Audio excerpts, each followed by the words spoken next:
Hi, my name's Rhys Iolo. Welcome to today's video. I'm the golf professional here at the Downshire Golf Complex. Now, some of the guys come in after their round of golf whinging they've had a bit of a bad day in the bunkers, and I sometimes ask them about what kind of shot it was and what equipment they were using in the bunker, because your equipment in the bunker can be pretty crucial.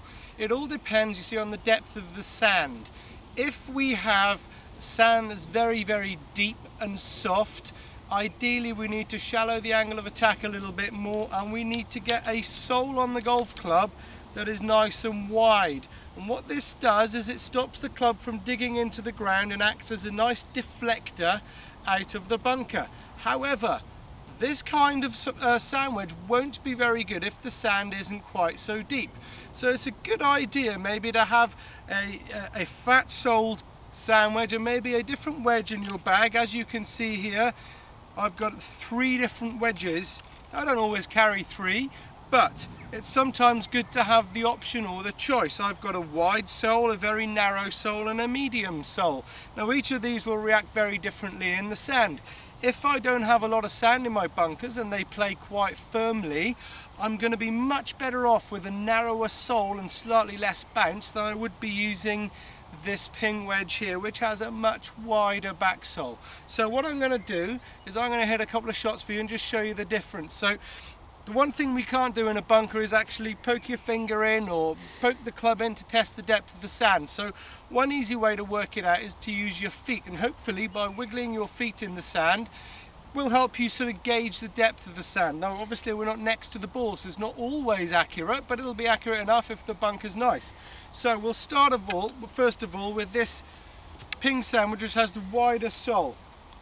So we'll drop a ball down here and I'm going to dig my feet in. Now they haven't gone in very far, so this tells me this bunker's quite firm. And that also tells me that with a wider sole sand wedge, this ball is likely to come out a little bit quicker and a little bit lower. So let's have a little go, if we can get one out. That's a pretty good effort. But as you can see, it's very firm here, and I've managed to play that quite nicely. If I just take a layer of this sand away and try and play the same shot with this sand wedge, which makes it now really tight and hard. Whoa, that felt really peculiar. It's come out okay, just because I hit down enough on it, but I didn't have much control over the ball. So let's have a look. I'll play one off the tight lie now with a narrower sole on my golf club. So we'll put it back in this tight lie. Really firm in this one. That came out much better for that type of lie. So that just goes to show the ball came out an awful lot better because I could get the ball up the club face from a tighter lie with a narrower sole. I couldn't get it quite as high up the club face with the fatter sole here. You can see the leading edge is way off the ground. So for me, my favourite for this bunker would probably be the medium sole width. Now I carry 2 wedges. One has quite a lot of bounce and they're both fairly medium in sole.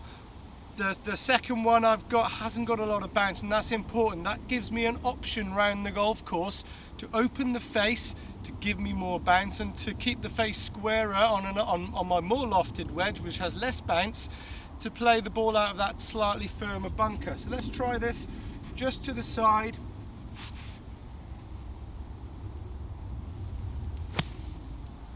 That came out really nicely, a nice amount of height on it. Came through the sand wonderfully. So if you are struggling in the bunker, think about your equipment, think about how wide is the sole and how deep is the sand. I'm sure that'll help you with more successful bunker shots.